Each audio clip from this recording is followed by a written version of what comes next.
Hey everybody, welcome to this edition of TrueFire Live. We have another launch party for you today. And today we have the amazing and wonderful Rob Swift. Rob Swift is going to be on, and we're going to be talking about his latest course, Fit Fingers, where we're going to be going over all the tips and tricks on how you can learn and continue to carry on in your ability to play guitar. But I know that all of you are coming in from all parts of the world. So I want you to utilize that chat and let us know where you are chiming in from. Also, keep an eye on the chat throughout the course of the night. We will drop in links to some of Rob's courses so that you can go and check those out. And I'll be keeping an eye on those as we go on, just to see if you have any questions for Rob. We can keep it, just keep throwing us at us, and he will answer anything that you need to know within reason. But with that being said, I know you are ready to get me off the screen and bring in the man of the hour. So, ladies and gentlemen, I present to you the one and only Rob Swift. Hey, everybody, Rob Swift here. I'm so excited for us all to be able to get together today and talk about this course, which is something that is very important to me. The concept of preserving your hand health, getting your agility up and just your overall playing skills to a new level. And this is particularly important to me because I have struggled tremendously with things like trigger finger. I've had a lot of injuries. For people who have started playing the guitar at a young age, it's very common to have things like trigger finger, these flare-ups where your fingers can just get kind of frozen in place and stuck, and it can be very painful. So about 5 years ago, I started getting very interested in preserving my hand health. So that way, as I get older, I'll still be able to play my best and keep enjoying the instrument, which has given me an amazing life. So today we're going to talk about some of the exercises that I have featured in this course. We're going to talk about some of the practices that I take with me just day to day to get my hands feeling good and playing well, and just my overall philosophy of how to maximize your practice time. Fit Fingers is kind of like a 3-part course. It starts off focusing on essential scales. I wanted the course to feature a lot of practical elements that have a lot of mileage, real world application. And so we jump in immediately to learning things like the major scale and multiple positions, major and minor pentatonics, and we use those scales to create exercises that are fun to play, but also are going to kind of help you to get over some of the challenges that guitarists of all levels face. So let's jump into there. Use the chat over on the side. I want to see where you're all from, what's going on in your lives, what types of exercises you're currently using, and just share whatever you like, and that'll definitely help me out as we go along here. So yeah, go for it. I just want to say we wanted to go ahead and give a shout out to some of the people who are chiming in. We have Oklahoma, Quebec City, Boston, Ocean City, Maryland, Washington, Elmira, New York, Pennsylvania, St. Louis, New Jersey, Michigan. It goes on and on and on. And now, Rob, back to you. Cool. So let's jump into learning a couple of the techniques and talking about what I think of as being the ritual of guitar practice. I think it's important to put a lot of thought and effort into not just the things you play, but like the whole atmosphere of your guitar practice. So for me, it's very important to make sure that my playing tools, my hands, my instruments, everything's up to par. And so that way I'm going to be able to enjoy my playing like to the maximum. So every single time I pick up the guitar, I like to put myself in a quiet space. I like to think about what types of things I want to practice throughout the day. And I like to think about what is the overall goal of my practice. For me, usually that's some type of creative pursuit. If I'm learning an exercise, if I'm learning songs or riffs, it's because I'm trying to write something in that style and record something. So when I pick up the guitar, the first thing I do is put myself in a quiet space. Right now I'm in my shed that I converted into a little mini music studio. I like to break out things like finger ease, This is great stuff. Just spray it on the fretboard, behind the neck, and that right there is something that's going to enhance your playing experience. Other things that I really recommend that you grab for yourselves is this stuff, Lizard Spit. It's great for shining up your guitar. Fretboard conditioner, also smells really good. And once I have my guitar in playing condition, making sure that my action's always set up nicely, from there I'm going to be able to really dig into my practice and not have anything holding me back. So as a guitar instructor, when I was teaching lots of lessons in Philadelphia, so many of my students would come in and they'd say, like, I'm just not feel like I don't feel like I'm making progress. I'm always struggling with this, that, and the other thing. And so many times it was because their guitars were just holding them back. The action, the distance of the strings to the fretboard, way out of whack. So make sure that that you're always putting a little bit of extra effort into making sure that your experience as someone who's practicing the guitar is optimized. Your guitar is set up, you got all these kinds of goodies that you can kind of pimp out your guitar with. When I start my day of practice, I usually sit down and I dig into some exercises just to get my fingers moving. And then from there, my favorite thing to do is throw in some backing tracks and just jam. I'll do that for about 20, 30 minutes. And I get a lot of enjoyment out of that. And it also gets me prepared for, those big moments when I have to take a solo. My favorite probably go-to exercise is the major scale. It's very basic. It's the first thing, one of the first things that every guitarist should know. But the reason I like to play the major scale so much is there's a lot of things you can do with it in terms of exercises. So if you don't know the major scale, that's okay. Everyone's got to learn it eventually. You can play it with me right now in the key of A. Frets 5, 7, 4, 5, 7, 4, 6, 7. That's one octave. 4, 6, 7, 5, 7, 4, 5, 7. Major scale. Key of A major. And the beautiful thing about the guitar, the golden rule of guitar, what works one place works every place. So you can just drag that fret to fret, 8th fret position, key of C. It's always so satisfying playing through the major scale. And of course, you want to try to play that in time, tapping your foot, ascendant and descendant, and hitting that up with a click, preferably. I like to use, usually it's within hand, a metronome, like an old school metronome. But if you don't have one of those, then I always recommend this app, which is just called Pro Metronome.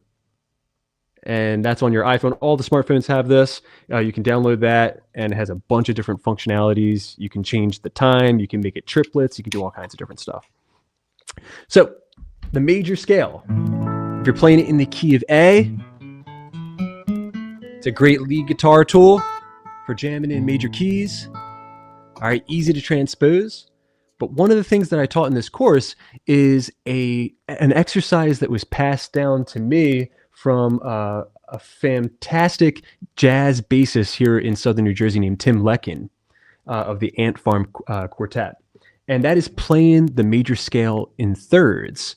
So we can take the scale, play each note in the scale, and couple it with whatever note is 3 above it. So for example, this A note can be coupled with C sharp, representing the chord A major. Now the next note can be coupled with D, all right, right there, representing the chord B minor. And we could do that with each note that we have inside the scale.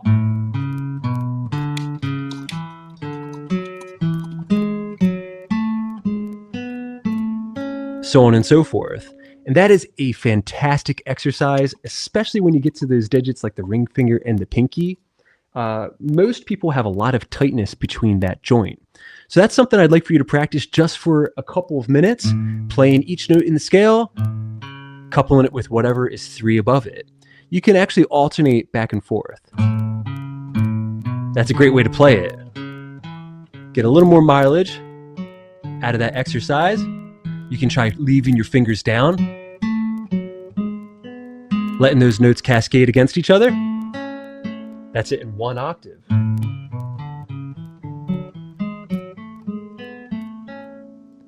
One of the probably most ingenious things that anyone's ever told me about teaching and about learning, and it doesn't matter what it is you're learning, is that you want to try to disguise repetition, because things get easy way after they become tedious. So when you're learning something, whether it's a foreign language or the guitar or some kind of instrument, it's always you're going to hit that wall where things become very difficult and very tedious and maybe even boring before you get the fruits of your labor, and things become easy. So if you're playing these exercises, try moving them around the fretboard, playing them in different octaves. See if you can figure them out in different positions. For example, I can play my major scale 3 notes per string. A lot of people call this. And I can do the same exercise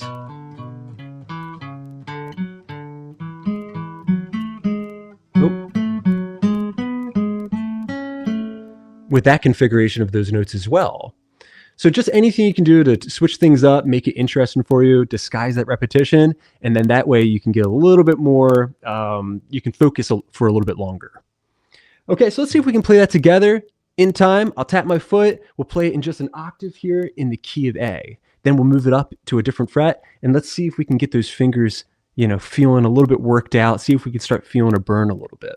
So 1, 2, 3, 4.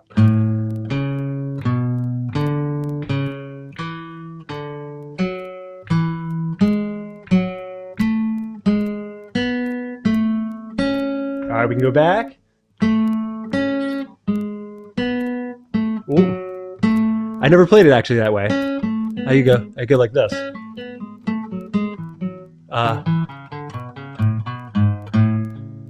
Let's try again. Let's see. I'll get myself on track.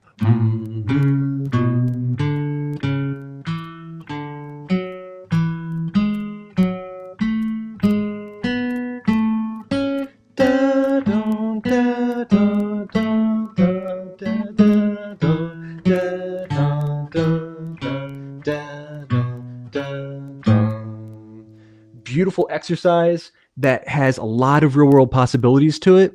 One thing before I forget that I want to point out here is you can actually use this as bass lines when you're jamming with other musicians. So if you're playing like over an A major chord, you can play over the A chord those notes. And then if the progression changes to like a D chord,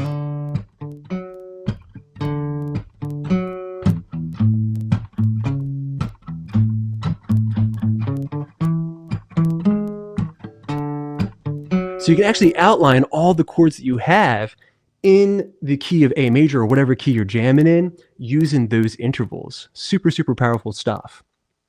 Now, one thing that you can do in terms of elevating your lead guitar prowess is if we're playing in a major key, you can find your major scale in the G-shaped position and actually unlock like this kind of super simple, extremely easy to implement little soloing box.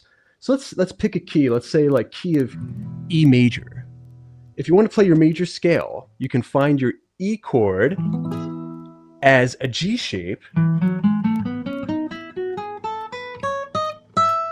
and play that same exact pattern of notes. Whole, whole, half, whole, whole, whole, half makes a major scale. And that would be frets 12, 9, 11, 12, 9, 11, 8, 9. That's 1 octave. Into the next octave, we can go up to frets 11, 9 on the B, 10, up to 12, and then the high E string, 9, 11, 12.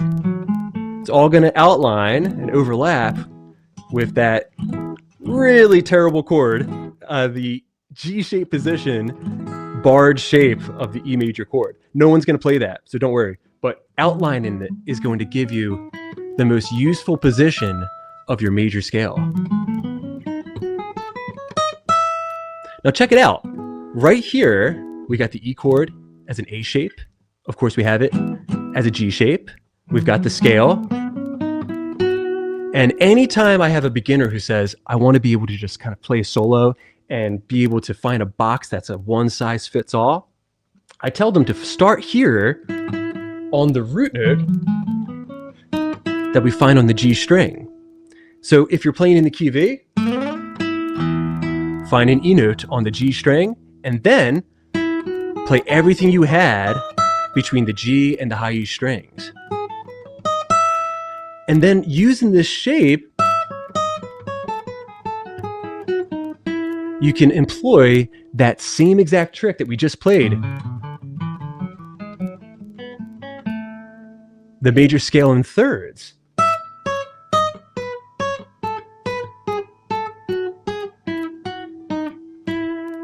It sounds fantastic. Something that you can always work in.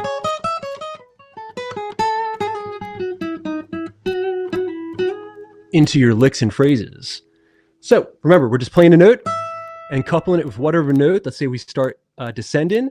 We're playing each note in the scale, coupling it with whatever note is 3 behind it. So.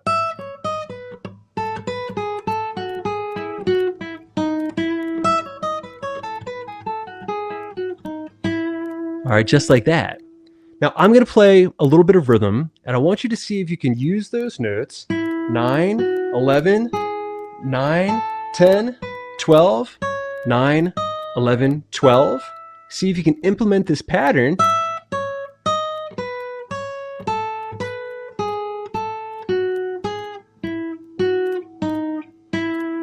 into your lead lines a little bit, and just kind of get used to just flowing through that little tiny micro position of this major scale. So I'll hold down an E chord for you. So a great exercise, but also something that's going to kind of really bring your lead lines to life.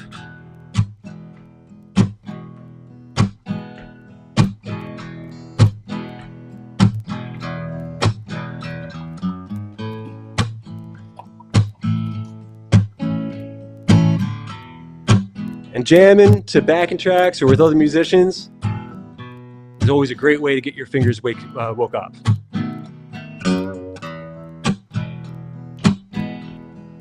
Keep it going. Jamming in that G-shaped box.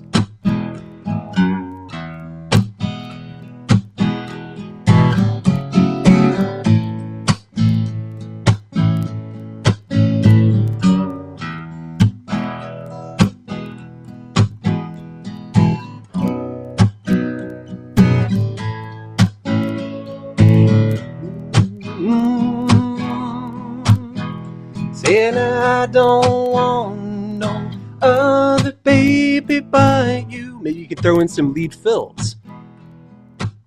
I say now I don't want no other baby but you. 'Cause no other baby can thrill me like you do. Jam. I said I got a little woman, she lives across the hall. I said I got a little woman and she lives across the hall. And most every evening she's begging me to come. All right, one more time, take a solo.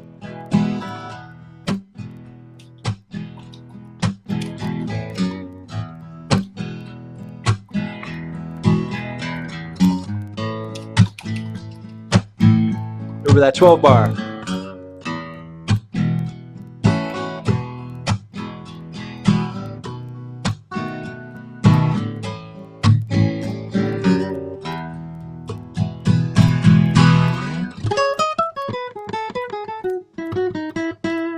All right, so many little tricks right there inside that box. All right. And if you want to dumb it down, we talked a lot about the major pentatonic scale in this course. Something like this. Right there inside that G-shaped position, if you take away the 4th and the 7th intervals from that major scale, well, then you just have the super one-size-fits-all major pentatonic scale. 12, 9, 11, 9, 11, 9, 11, 9, 12, 9, 12. And you also have an upper extension of that scale. All right, frets 13, 12, 14, 12, 14. All right, great for country, great for rock, all kinds of different stuff. So a lot of times that's going to be my safety net when I'm soloing. And in the course, we talked a lot about different exercises that we can employ using just that major pentatonic. The one that I think is the coolest and the one that will probably have the most value for you as a soloist would be this stacking exercise. I remember the first time I heard someone do this. Stacking, it was from Journey Lights, a fantastic solo that I have a lesson for on my YouTube channel. This is something that you can just throw into your playing and immediately it levels things up. So give this a shot. We're in the major pentatonic, again, G-shaped position. We can do it in the key of E, but it will work every place. If you start from your high note here, E, we can stack by fourths throughout this pentatonic scale. 12, 12, 9, 9, 12, 11, 9, 9, so forth, so on and so forth.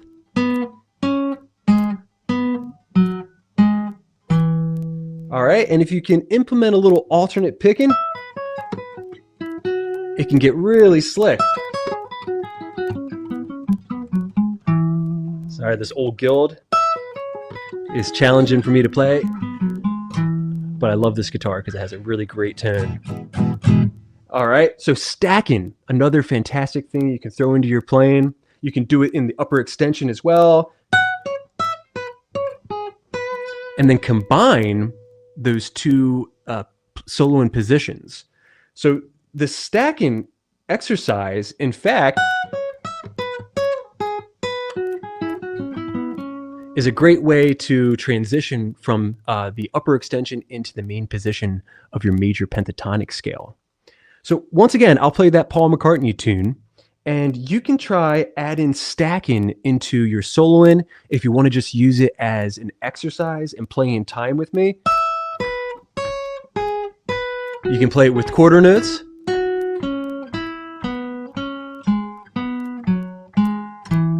All right, or you can try to throw it into your phrases, like even something just like that. That's a great little idea. Changing up the rhythm to your licks. All right, here we go. Let's jam a little bit more. Throw in some stacking. Maybe revert back into your major scale in thirds as well. 1, 2, 3, 4.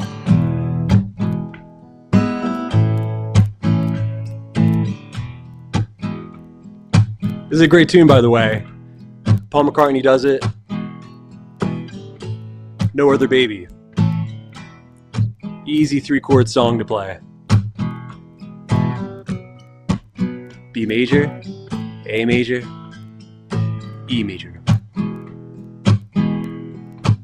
Stacking through the major pentatonic.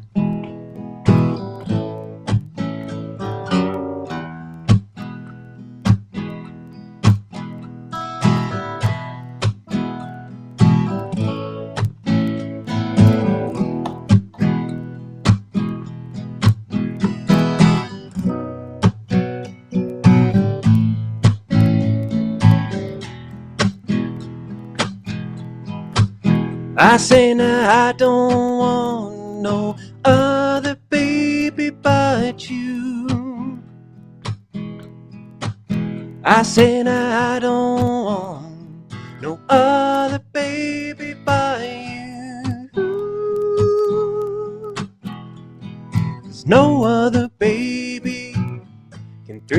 like you do.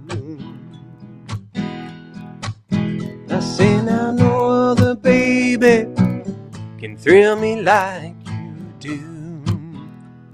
All right, one more time, jam with me, here we go.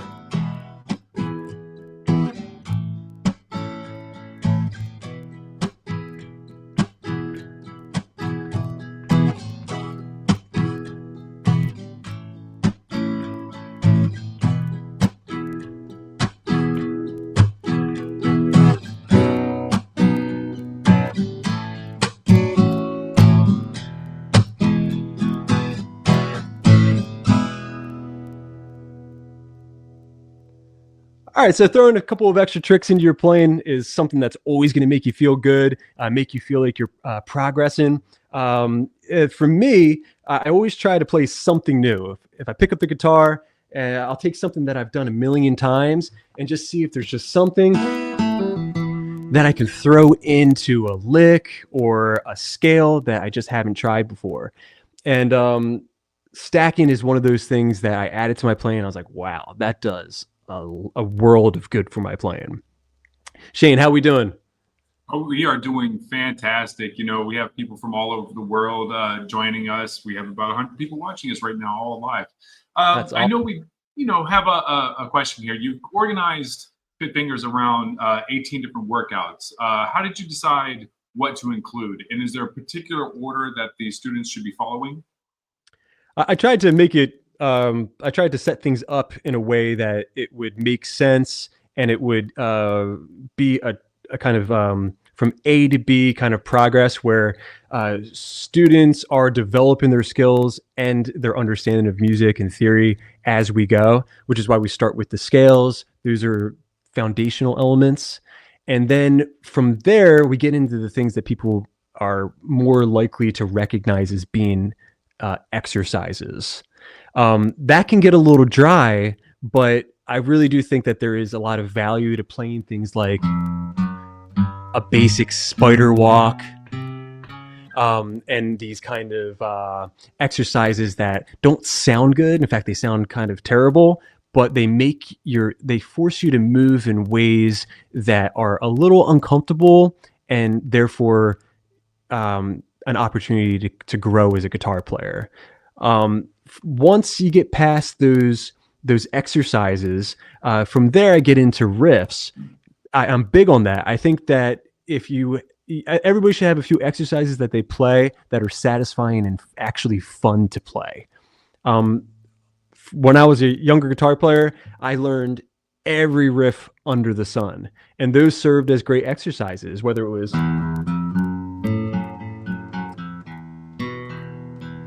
basic Nirvana riffs, or I used to love Soundgarden riffs. A lot of times I would just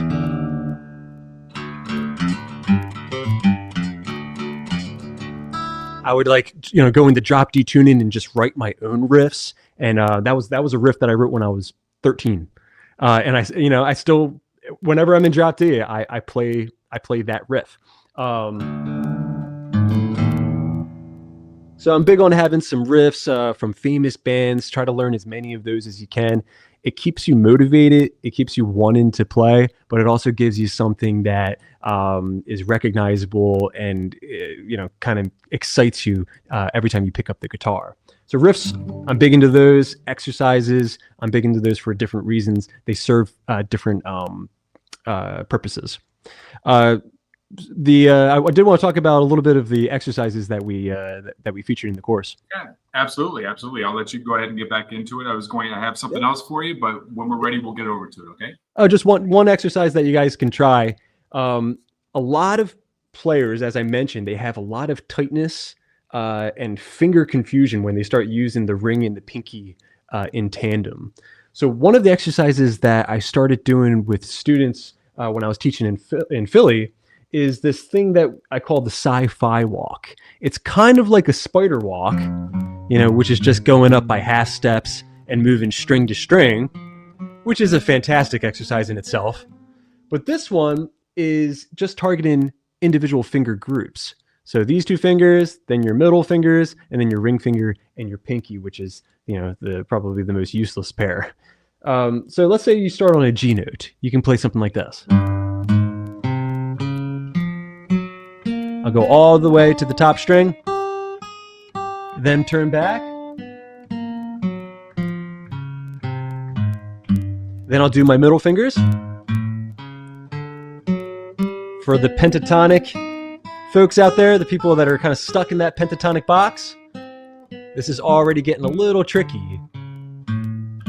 Then the ring finger and the pinky.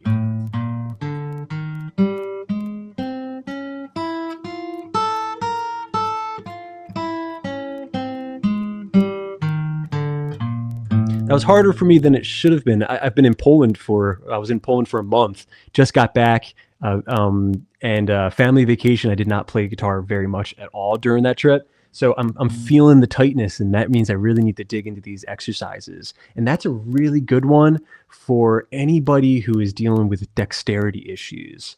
So let's see if we can do that together. The sci-fi walks, just, targeting those two finger groups, starting on a G note. 1, 2, 3, 4.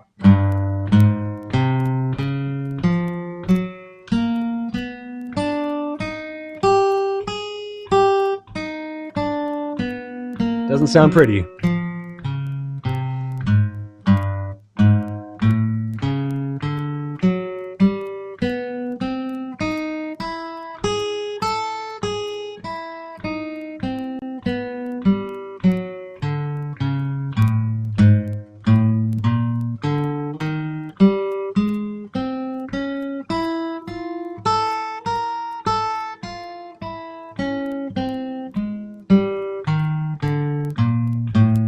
All right, that feels really good. I like these exercises after I've gotten into them, and I've been doing them consistently for a few weeks. It's you just start to feel just like you do when you start going to the gym, a couple times a week. You start feeling like you're in shape, and things start becoming easier. You start learning songs faster. You start being able to play a little bit quicker. You're able to call upon your body a lot faster and more effectively.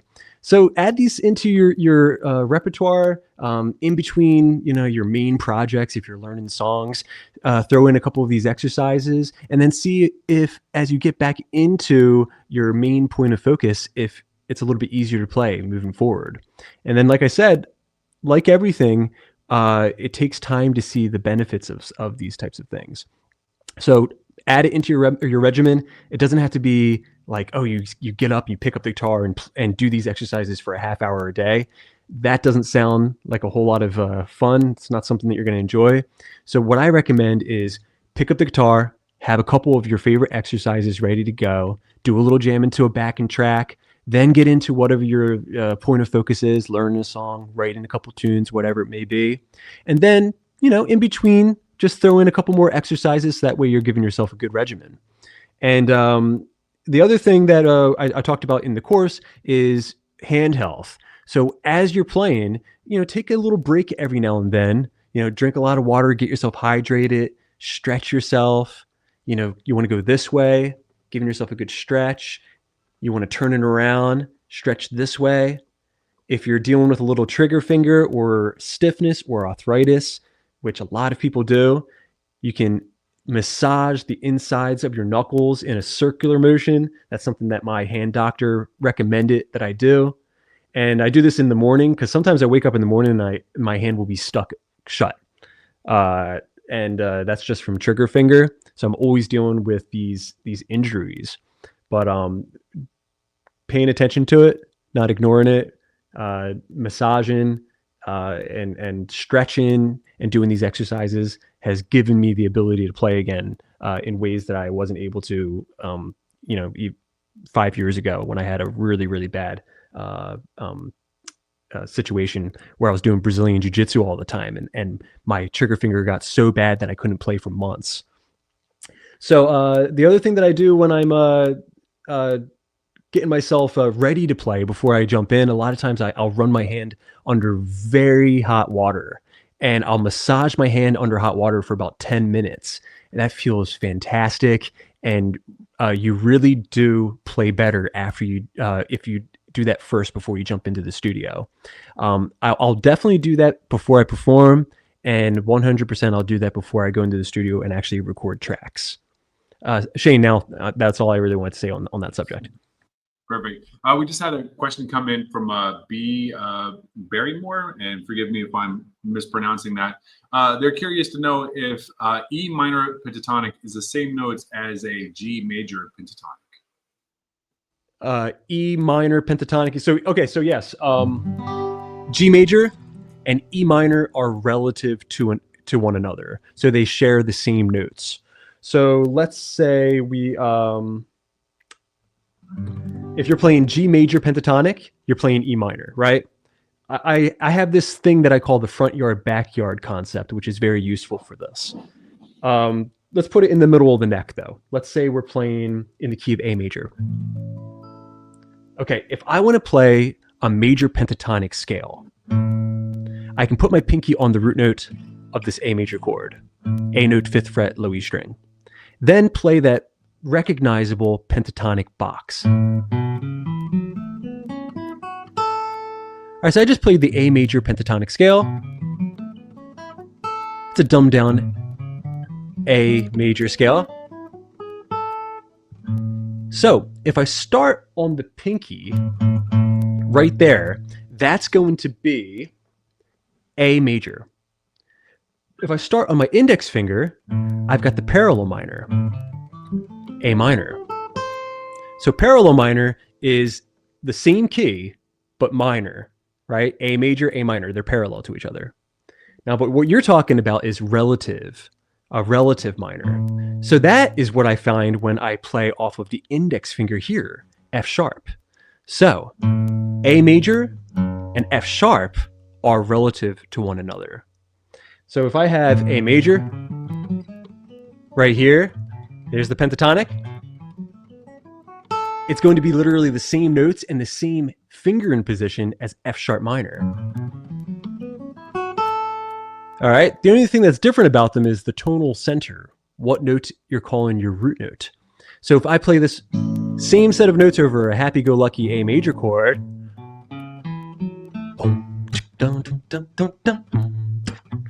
I got sunshine, right? That's very major. But if I play it over top of an F sharp minor chord,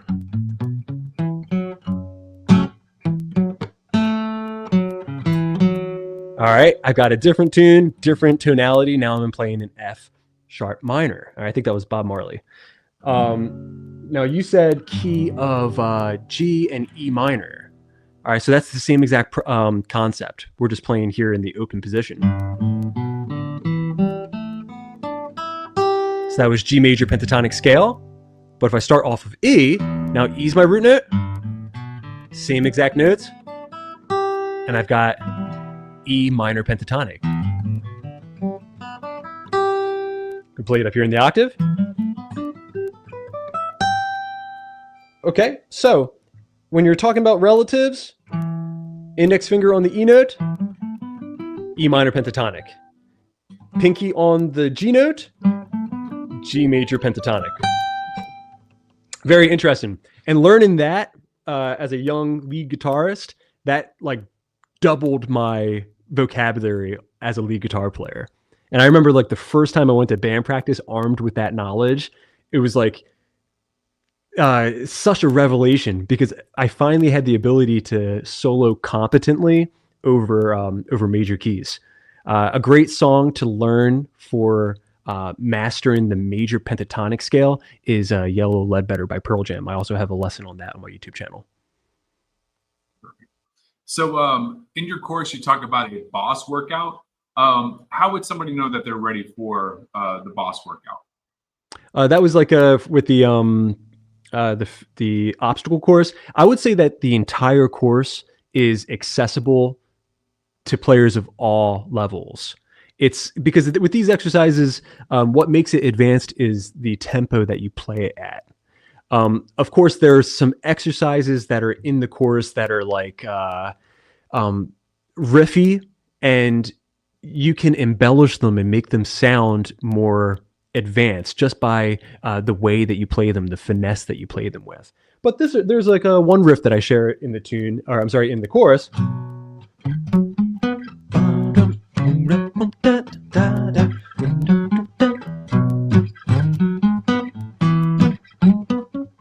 right in a 1-4-5. And that can be a very basic exercise.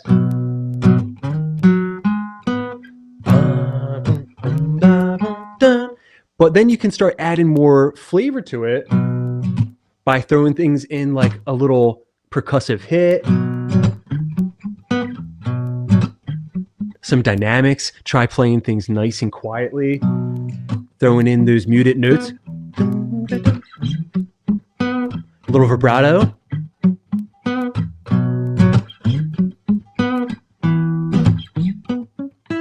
Right? And then things start becoming very, they're still basic in principle, but it's the finesse and the style that you put into it that makes it sound like more professional and more advanced. And, really, that goes for basically everything you play on the guitar. For me, the best guitar playing is very simple, but it's played in a way that sounds advanced. And for that reason, I'm not like real big on speed. I'm not real big on a lot of flash and acrobatics with the guitar. For me, the most satisfying stuff is licks and riffs that everybody can play, but they're just played so beautifully and with so much style that it's still captivating, even though it's not using a lot of flash. A great example of that would be David Gilmour's solo on Wish You Were Here, which I think is super, super basic, a solo that players in their first year a lot of times can get down and master, but it's just so beautiful, melodic, fun to play, and super memorable. I have a question here, and they're asking, could you demonstrate how a scale or arpeggio workout can morph into a lick or a groove? That's a good question. So in the course, I show how to play a basic major arpeggio, and there's a bunch of stuff in the course that's just foundational stuff. Everybody should know. You're going to learn it, and then later when you're learning tunes, you're going to go, "Oh, okay, that's born from that arpeggio, or that's from that scale." Now I'm starting to see things not in a vacuum, but rather starting to see how things are connected to scale forms, arpeggios, and all that kind of good stuff. So like I use this arpeggio quite a bit. All right, it's fun to play. Sounds really pretty. If we're playing in the key of G, we can play it like 3, 7, 5, 5 claps in the index finger, the middle finger, 4, 7, 3. All right, that is a really fun arpeggio, and you can kind of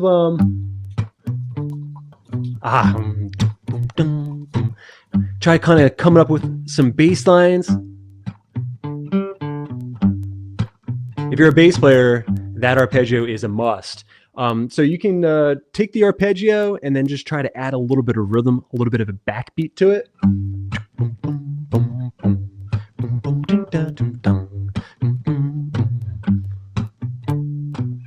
Try transposing it up to the 4, perhaps. Notice how I sing. Let's say D. I sing a lot when I'm playing. It helps me to memorize things. I'm working out my pitch. I'm developing my ear that way. So if you're learning licks and practicing scales, I'm really big on maximizing your practice time and getting the most out of it. And that's a really great way to do that. Sing and play as much as possible. Ask yourself, well, what notes am I playing? I'm playing a G, B, D, B, G. So, it's kind of like practicing with a little bit more intention rather than just saying, 3, 3rd fret, 7th fret. Ask yourself what notes, sing those notes. And that is going to be something that's going to, if you do it all the time, you're going to have a greater understanding of the fretboard. You're going to start seeing the fretboard as a grid and recognizing notes on the fly. And that can be extremely helpful, especially when you start trying to transpose things across the fretboard. If there's one thing that every guitar player can do to make their, just to level up their overall skill and understanding of the instrument, it's learn the names of the notes on the fretboard. We have another question here. This one's coming in from Mr. Coventry. He's asking, how accurate should you be to move on?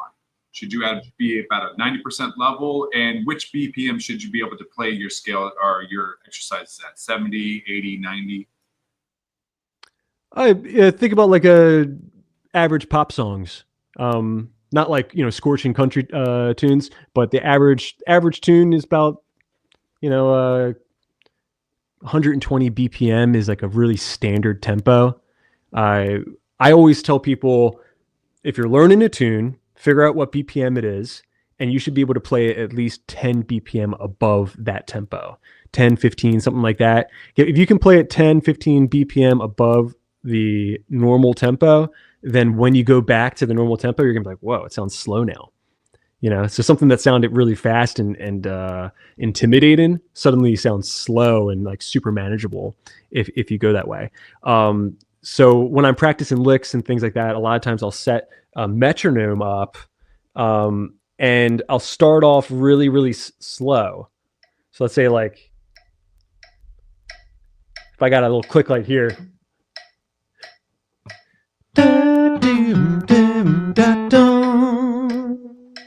All right, that's like, maybe I'll even start slower than that. I'll start at like 75, work my way up, and then graduate to 85, 90. I'll get a little bit faster, a little bit faster, a little bit faster.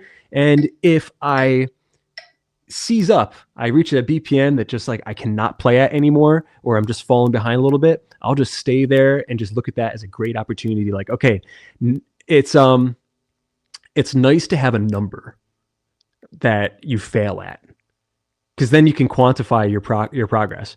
Like without a metronome, you can say like, oh, well, I think I got a little faster from yesterday. But if you have a number to it, then you can say, all right, well, yesterday I was able to play this lick at 80 beats per minute, and then now today I can play it at 95 beats per minute. So that's fantastic. We do have another question here. We've actually got quite a few that have been coming in, so people are loving what they're seeing. This question asks, what's your best advice for somebody who feels stuck or has plateaued in their techniques? I got a lot to say about that. Learn something new. Doesn't matter what it is. You'll have breakthroughs if you just learn a new tune, pick up a different style.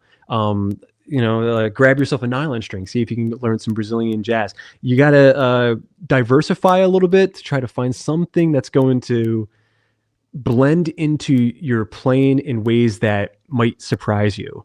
One thing that I often do is I might need like a vacation from just basic regular guitar playing, and that's when I pull out the slide. So if that's something that you haven't tried yet, try something new. Grab yourself a slide, grab yourself a capo. Find different ways to make the guitar exciting again and to push you outside of your comfort zone. That might be the main thing. Pushing yourself outside of your comfort zone, forcing yourself to try something new, and then taking whatever it was that you learned from that and bringing it back into whatever your bread and butter is. I have a personal question. I'm a bit curious because as someone who, I messed around with guitar before, but I actually play keys more. I see a piano behind you. Do you play the piano, A? And B, do you use some of these same exercises and do you make them applicable to the piano? I play the piano the same way like Neil Young plays the piano. Like I can play my basic chord progressions, my 1-4-5s, and I can play some licks and I can play some bass lines. It's a very rudimentary, but I use the piano whenever I need to get out of my comfort zone. When I'm having trouble writing tunes, I'll jump on the piano and it's like, picking up the guitar for the first time and it being full of mystery and wonder. I like that feeling. So when I go to the piano, I have to learn I have to explore around somewhat aimlessly and be out of my comfort zone, like exclusively. And then from there, I find all kinds of new things. And then I take those ideas and I'll take those tunes that I write and play them on the guitar again. And then suddenly that song has a whole new life and a whole new vibe. Then I go into my Logic Pro and I record that tune, and I'll overdub guitar and a little piano, and just hearing those two worlds kind of come together is something that really gets me excited, and the hairs start like standing up on your neck a little bit. So I definitely recommend having a few different instruments that you can jump on. A ukulele is really good fun. Playing the uke made me see the guitar in new ways. I can start understanding like, oh, okay, I'm starting to see how a lot of those George Harrison songs might have been written, because they definitely seem as though he probably played it first on the ukulele. Like Here Comes the Sun is one of those tunes that, in fact, if you put a capo, I believe if it's on the 7th fret, you're playing a ukulele. If you took the two top low strings off, you would have a ukulele. And that's exactly the position that George plays Here Comes the Sun. So maybe that was a ukulele song first, and then he started playing on the guitar. I'm not sure, but it would make sense. We have one more question that just came in here. It says, when he talks about G shapes and A shape, etc., are these the caged shapes? Yeah. Caged is awesome.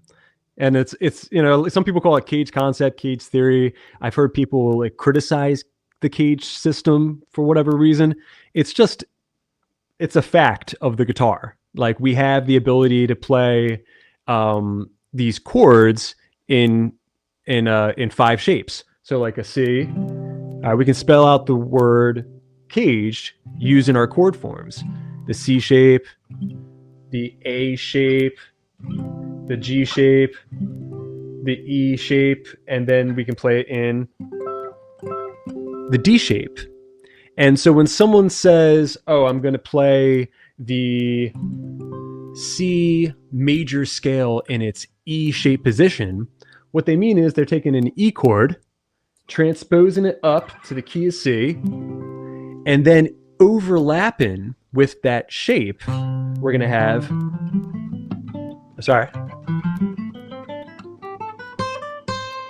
the major scale. All right, so that was just the C major scale in the E shape position.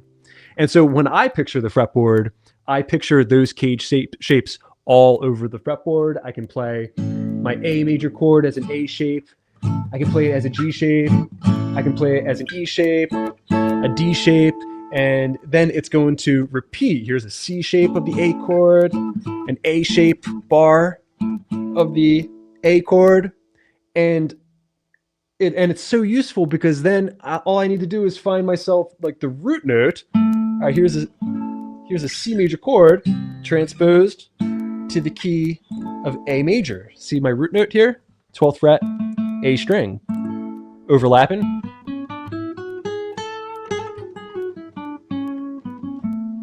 I got the A major scale in C shape position. So that's another thing that's going to take your playing up to the next level. Learn about the cage system. Learn these chord shapes. What did I say? A major. Learn these chord shapes in their 5 positions, even if you're not going to play them very often. Like, this is kind of cumbersome, right? Like an A major chord in C shape. But even if you're not going to play those shapes very often as a rhythm player, you can use them as a visual aid.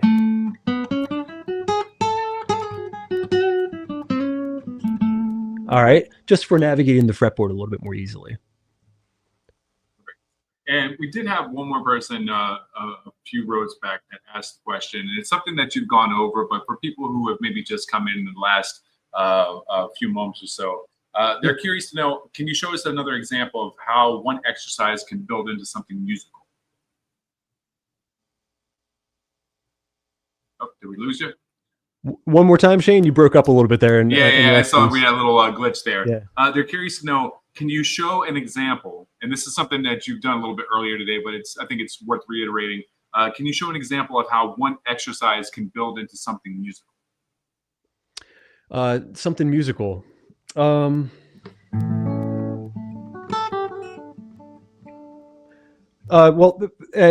for sure, that major scale in thirds, that was the one that that we played over top of that E major chord.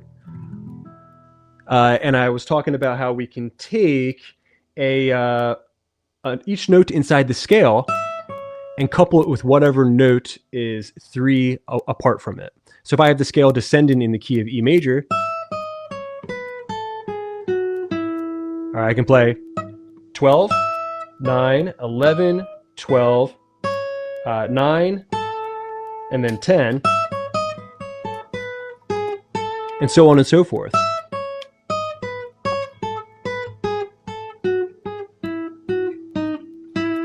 Okay, sorry, my brain's a little fried. I already did bedtime with my 4-year-old, so I'm getting a little exhausted, but that's the principle. Playing a scale that this is an exercise as old as the hills, but it's something that is super, super musical that I use constantly. I also use it for minor licks as well. So if I'm playing in the key of A minor, this sounds great. Remember, we talked about relative majors and minors, right? So if I'm playing A minor, a natural minor scale, I'm also playing C major scale. So if you're thinking of a minor key, whatever note is third in the scale is going to be the relative major. And if you're thinking of major, whatever note is sixth in the scale is going to be your relative minor, right? So I have C major, right there in the G-shaped position. That's not fun. And I've also got the same notes in the key of A minor. So that same trick that we just played, we can use in the key of A minor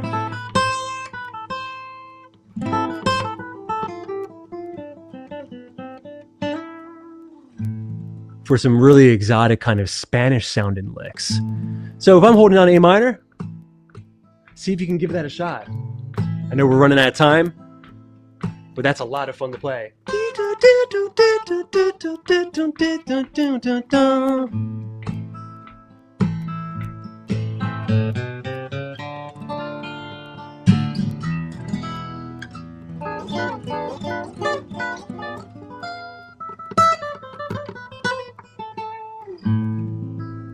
All right, something you can add into your repertoire.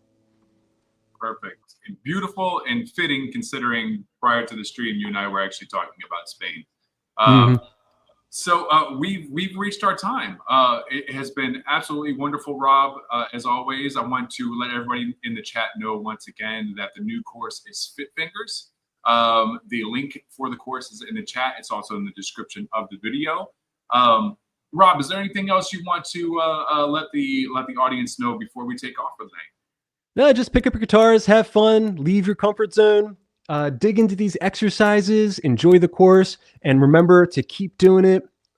Consider your hand health. It's going to make playing easier, and it's also going to allow you to continue to enjoy this wonderful instrument for a lot longer, for your entire life, and that's very important.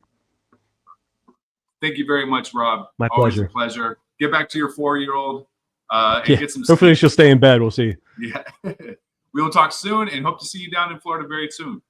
All right. Thanks so Have a much. good night, Take care. everybody. Bye-bye.